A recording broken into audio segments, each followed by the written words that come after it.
इन दोस्तों study area के daily GK quiz में आप सभी का स्वागत है। तो आज फिर से आपके लिए लेके आए हैं top 30 questions, top 30 important question जो कि किसी न किसी एग्जाम में जरूर पूछेंगे। तो पूरा सेट जरूर देखिए, चैनल को सब्सक्राइब करके बेल आइकन प्रेस कर दीजिए, क्योंकि यहाँ आपको डेली जीके क्विज दिया जाता है। डेली 30 बेस्ट क्वेश्चन आपको दिए जाते हैं जो कि सभी एग्जाम के लिए इंपॉर्टेंट हो सकते हैं। चलिए पहला क्वेश्चन देख लेते हैं। पहला क्वेश्चन क्या है कि किस महाद्वीप को प्रायद्वीपीय महाद्वीप के नाम से जाना जाता है? किस महाद्वीप को प्रायद्वीपीय महाद्वीप के नाम से जाना जाता है, यानी कि जिसमें प्रायद्वीप सबसे ज्यादा होते हैं, जिस महाद्वीप में, उसे कौन सा महाद्वीप है? तो ये है आपका यूरोप महाद्वीप। कौन सा महाद्वीप? यूरोप महाद्वीप में आपके प्रायद्वीप ज्यादा मिलेंगे। तो प्रायद्वीपीय महाद्वीप के लिए किसे कहा जाता है? यूरोप महाद्वीप को। अगला क्वेश्चन देख लेते हैं। आज कुछ ज्योग्राफी के ही टॉप क्वेश्चन लेके आए, क्योंकि दोस्तों ज्योग्राफी का वेटेज ज्यादा हो रहा है। अक्सर क्वेश्चन में अब ऐसे क्वेश्चन पूछ लिए जा रहे हैं एग्जाम्स में, तो पूरा सेट जरूर देखिए। अगला क्वेश्चन, निम्नलिखित में से किस महाद्वीप को, महाद्वीपों का महाद्वीप कहा जाता है? ध्यान से ये क्वेश्चन पढ़िएगा। किस महाद्वीप को महाद्वीपों का महाद्वीप कहा जाता है? कौन सा महाद्वीप महाद्वीपों का महाद्वीप कहा जाता है? एशिया, क्योंकि ये सबसे बड़ा है।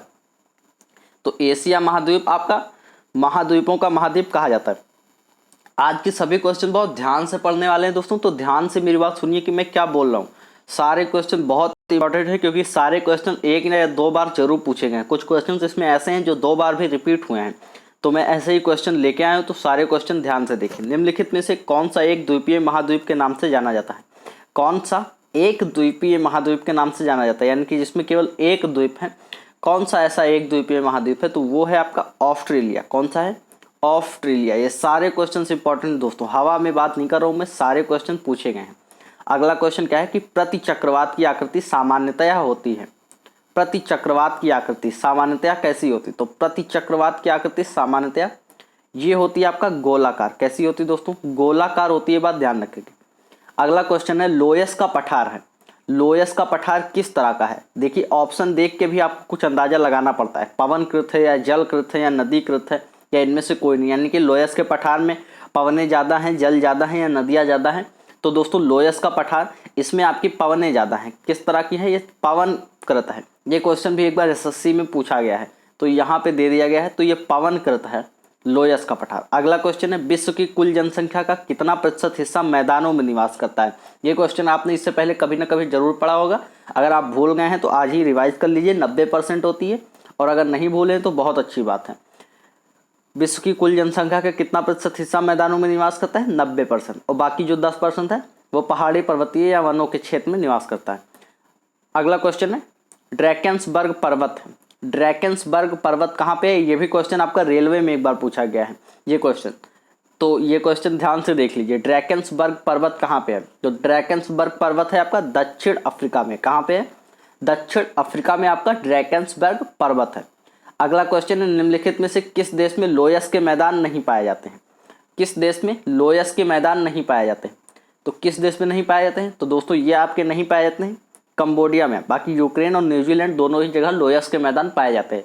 लोयस के पठार भी होते हैं और लोयस के मैदान भी। तो अभी आपको बताया था ऊपर पठार के बारे में। तो लोयस का पठार किस तरह होता है? तो पवनीकृत होता है, ठीक है। और लोयस के मैदान कहाँ नहीं पाए जाते हैं? तो कंबोडिया में नहीं पाए जाते हैं। चलिए अगला क्वेश्चन, स्थल मंडल के कुल क्षेत्रफल के कितने प्रतिशत भाग पर पठार का विस्तार पाया जाता है? यानी कि टोटल कितने प्रतिशत भाग पे पठार पाए जाते हैं? तो ये पाए जाते हैं आपके 33% भाग पे। कितने परसेंट भाग पे? कुल 33% भाग पे आपके पठार का विस्तार पाया जाता है। याद रखेंगे ये चीज। पृथ्वी के वायुमंडल का सर्वाधिक घनत्व कहाँ पे होता है? अगला क्वेश्चन क्या बन रहा है कि पृथ्वी के वायुमंडल का सर्वाधिक घनत्व कहाँ पे होता है? तो 10वें का आंसर क्या हो जाएगा? ये होता है आपके क्षोभ मंडल में। क्षोभ मंडल का वो आपको पता होगा दोस्तों, पृथ्वी में वायुमंडल का सर्वाधिक घनत्व कहाँ होता है? क्षोभ मंडल में। अगला क्वेश्चन है कि पृथ्वी में दैनिक परिवर्तन निम्नलिखित में से किसके कारण होते हैं? तो ये भी आपके क्षोभ मंडल के कारण ही होते हैं।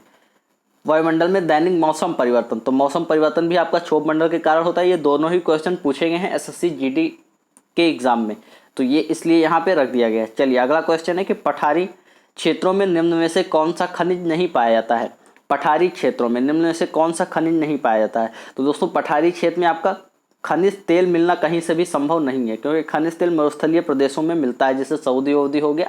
तो ये पठारी क्षेत्रों में नहीं मिलता है खनिज तेल, तो खनिज तेल आपका नहीं पाया जाता है। ऑप्शन ए राइट आंसर हो जाएगा। अगला क्वेश्चन देख लेते हैं, यूरोप की एक पर्वत श्रृंखला कौन सी है? इनमें से कौन सी पर्वत श्रृंखला यूरोप की है?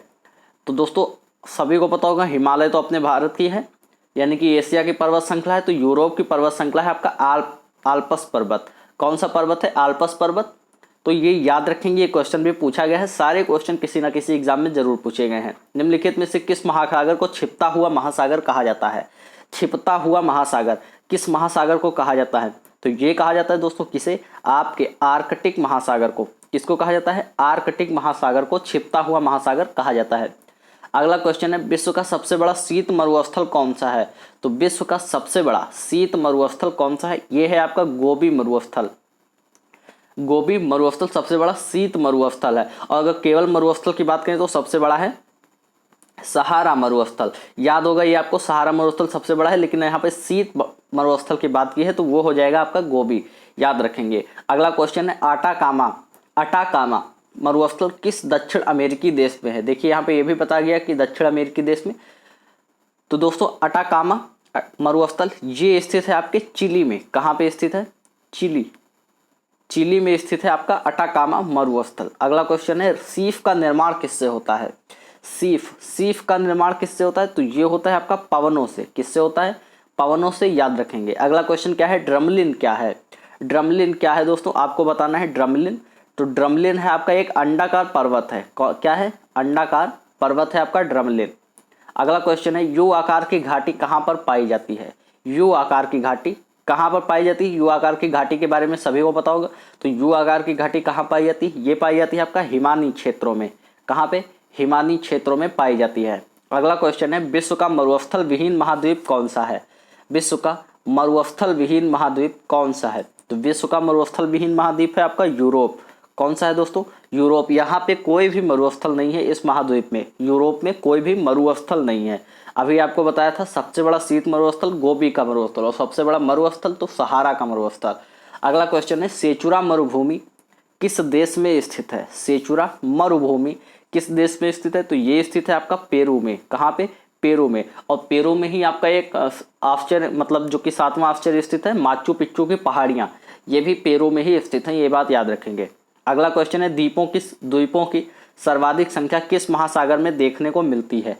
द्वीपों की यानी कि किस महासागर में सर्वाधिक द्वीप है? तो ये है आपका प्रशांत महासागर में। कहाँ पे है? प्रशांत महासागर में। प्रशांत महासागर में सबसे गहरा गर्त भी स्थित है, जिसे मारियाना ट्रेंच के नाम से जाना जाता है। 11,000 कुछ मीटर इसकी लंबाई है, गहराई है मतलब। तो प्रशांत महासागर में एक सबसे लंबा गहरा गर्त भी स्थित है। ये बात भी याद रखेंगे, मारियाना ट्रेंच, सभी को पता होगा वैसे ये बात। चलिए अगला क्वेश्चन है, विश्व का सबसे बड़ा द्वीप कौन सा है? विश्व का सबसे बड़ा द्वीप, यहाँ पे द्वीप की बात कर रहे हैं दोस्तों, तो विश्व का सबसे बड़ा द्वीप है आपका ग्रीनलैंड। क्या है? ग्रीनलैंड। याद रखेंगे। अगला क्वेश्चन, किस महाद्वीप को पठारी महाद्वीप कहते हैं? यहाँ यानी कि यहाँ पे पठार सबसे ज़्यादा पाए जाते हैं, तो किस महाद्वीप को कहते हैं? तो ये कहते हैं आपके अफ्रीका महाद्वीप को। किसको? अफ्रीका महाद्वीप को कहते हैं पठारी महाद्वीप। अगला क्वेश्चन है, भारत एवं श्रीलंका के मध्य विवाद किस द्वीप को लेके है? किस द्वीप को लेके भारत एवं श्रीलंका के मध्य विवाद है? तो ये है आपका कच्चा तीवू द्वीप को लेके। किस द्वीप को? कच्चा तीवू। ऑप्शन सी में है आपका। चलिए अगला क्वेश्चन है, विश्व के शीत मरुस्थलों को अन्य किस नाम से जाना जाता है? विश्व के शीत मरुस्थलों को अन्य किस नाम से जाना जाता है? तो ये जाना जाता है आपके टुंड्रा प्रदेशों के नाम से। ये आपने पहले के क्लासेस में पढ़े होंगे, यानी कि 6th-7th में टुंड्रा प्रदेश ये सब अच्छे से पढ़ाया जाता है। तो वही होते हैं आपके शीत मरुस्थल, टुंड्रा प्रदेश। चलिए, दस्त एक काबिर मरुस्थल निम्न में से किस देश में स्थित है? दस्त एक काबिर मरुस्थल आपका किस द्वीप में स्थित है? तो यह हो जाएगा आपका ईरान में स्थित है। कहाँ पे? ईरान में स्थित है। अगला क्वेश्चन देख लेते हैं, कौन सी जल संयोजी यूरोप को अफ्रीका से पृथक करती है? कौन सी जल संयोजी यूरोप को अफ्रीका से पृथक करती है? तो ये करती है आपका जिब्राल्टर जल संयोजी। जिब्राल्टर जल संयोजी यूरोप को अफ्रीका से पृथक करती है। क्वेश्चन कई बार कई एग्जाम में पूछे जा चुके हैं। एक बार एसएससी के और एक बार रेलवे के एग्जाम में भी ये क्वेश्चन पूछा गया है, तो याद रखेंगे। अगला क्वेश्चन, विश्व की सबसे चौड़ी जल संधि निम्नलिखित में से कौन सी है? विश्व की सबसे चौड़ी जल संधि, तो ये है आपका डेविस जल संधि। कौन सी है? डेविस जल संधि। चलिए अगला क्वेश्चन देख लेते हैं, विश्व की सबसे तेज बहने वाली महासागरीय जलधारा कौन सी है? विश्व की सबसे तेज बहने वाली महासागरीय जलधारा कौन सी है? तो ये है आपका गल्फ स्ट्रीम जलधारा। गल्फ स्ट्रीम जलधारा है आपका। तो चलिए दोस्तों, आज के सारे 30 क्वेश्चन यहीं पे समाप्त होते हैं। आज का ये सेट कैसा लगा कमेंट करके जरूर बताइएगा। चलिए मिलते हैं अगले वीडियो में, तब तक के लिए जय हिंद जय भारत।